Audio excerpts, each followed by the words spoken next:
Bonjour à toutes et à tous.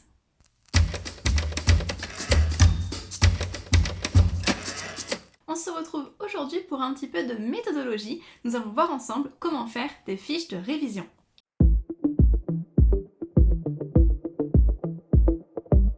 Dans un premier temps, on va voir ensemble ce qui me semble essentiel pour réaliser une bonne fiche. Nous verrons ensuite quelles feuilles sont les plus adaptées pour créer des fiches. Et enfin, donc, je vous montrerai des logiciels si vous voulez créer des fiches sur informatique, donc par exemple sur une tablette si vous révisez sur tablette, ou même des fiches que vous pouvez imprimer par la suite. Donc c'est parti pour mes conseils pour réaliser une bonne fiche.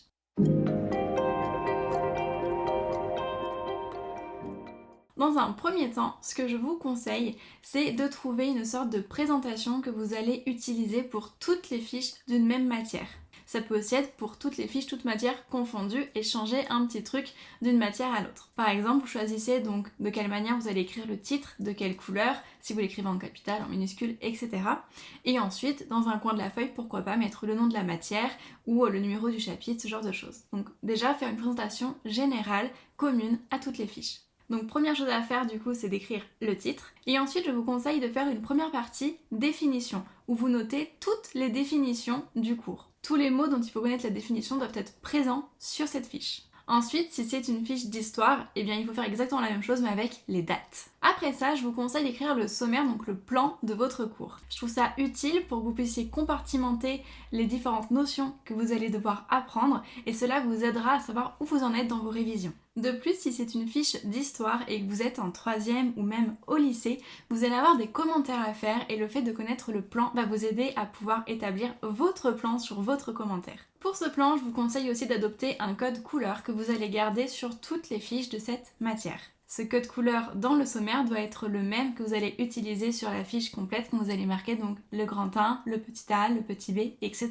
Une fois que vous avez fait votre sommaire, nous avons en gros toute la partie présentation qui est faite et maintenant nous pouvons passer vraiment au cours. Donc à ce moment-là, il faut que vous marquiez donc du coup les titres des parties dans lesquelles vous êtes et une fois que vous devez donc réécrire un paragraphe sur une fiche, il faut aérer un maximum. Donc il y a plusieurs conseils qui vous permettront de pouvoir aérer au maximum une fiche.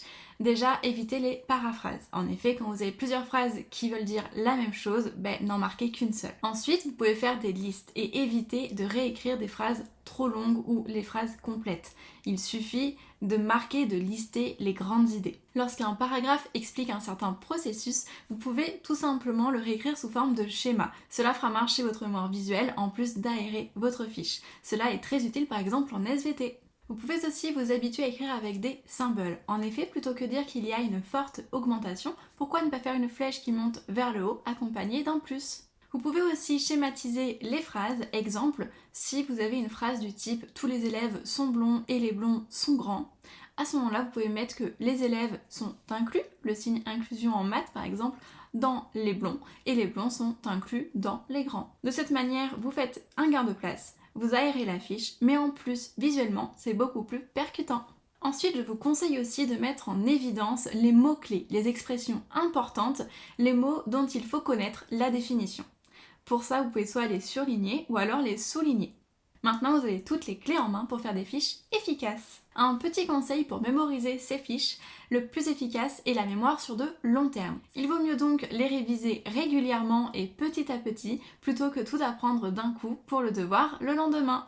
A noter qu'un prof ne vous dira jamais qu'il faut apprendre sa leçon pour le prochain cours. Ça, c'est quelque chose que vous devez comprendre par vous-même. De plus, il ne faut pas être étonné si un prof vous donne un contrôle par exemple pour la semaine prochaine sur le chapitre que vous êtes en train de faire. Vous êtes en train de faire un chapitre, il est évident que vous allez être évalué dessus. Donc c'est à vous de prendre les devants et de commencer à réviser avant même d'avoir la date du contrôle. Je vais maintenant vous dire comment moi j'apprenais mes fiches. C'est une méthode qui marche pour une majorité de personnes. Après, elle n'est pas non plus universelle, donc si vous avez d'autres méthodes et qu'elles fonctionnent, gardez votre méthode.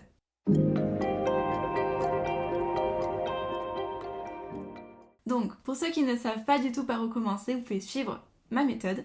Donc moi, ce que je faisais, c'est que j'assimilais d'abord le plan. Comme ça, je pouvais me repérer et savoir du coup où est-ce que j'en étais, ce que j'avais appris ou non. Je prenais aussi donc les définitions et les dates s'il y en avait. Et après ça, je faisais paragraphe par paragraphe. Pour apprendre un paragraphe, donc je récitais à moi-même. Souvent, je faisais en marchant et donc je cachais la fiche et j'essayais du coup de réciter à haute voix le paragraphe que j'étais en train d'apprendre. Dès que j'avais un trou, je retournais ma fiche et je relisais la partie dont je me souvenais plus. Et je faisais ça jusqu'à ce que tout le paragraphe rentre en entier. À chaque fois que j'avais un bug, hop, je regardais ma fiche et je récitais tout le paragraphe jusqu'au prochain bug et etc. Le but était qu'après je puisse faire le paragraphe complet sans avoir de trou. Une fois que c'était fait, je passais au paragraphe suivant et je faisais ça paragraphe à paragraphe. Une fois que le paragraphe était su, là je passais donc du coup à la totalité de la fiche et je faisais exactement la même méthode mais cette fois-ci sur toute la fiche.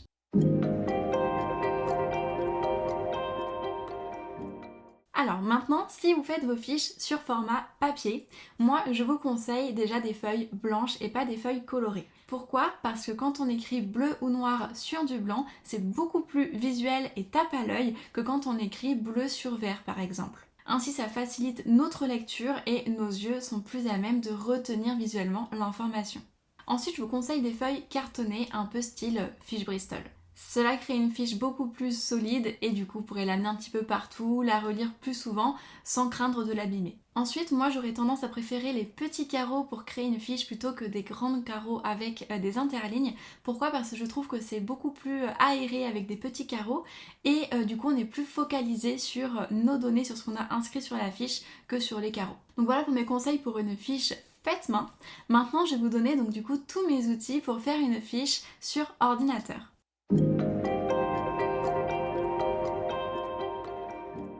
Donc déjà, premier logiciel qui est super et que vous pouvez aussi prendre pour faire vos CV si jamais vous avez des CV à faire ou pour faire des exposés, des diapos ou etc.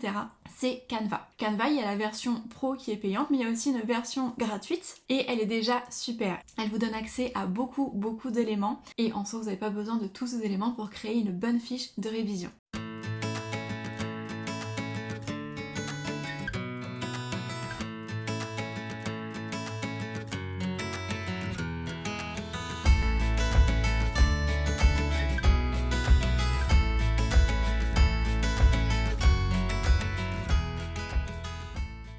Et sinon, deuxième logiciel super pour faire des fiches, c'est Word.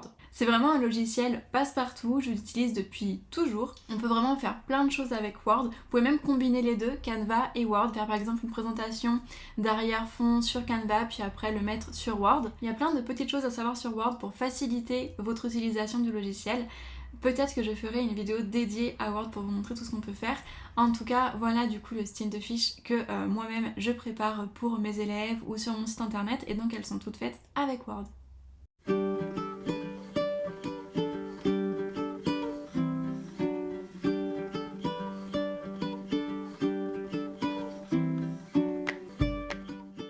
Voilà, si vous voulez plus de conseils ou plus d'informations sur quelque chose en particulier, surtout n'hésitez pas à le mettre en commentaire, je me ferai vraiment un plaisir de vous répondre, de vous conseiller, de vous donner d'autres méthodologies et je vous dis à très vite pour une prochaine vidéo.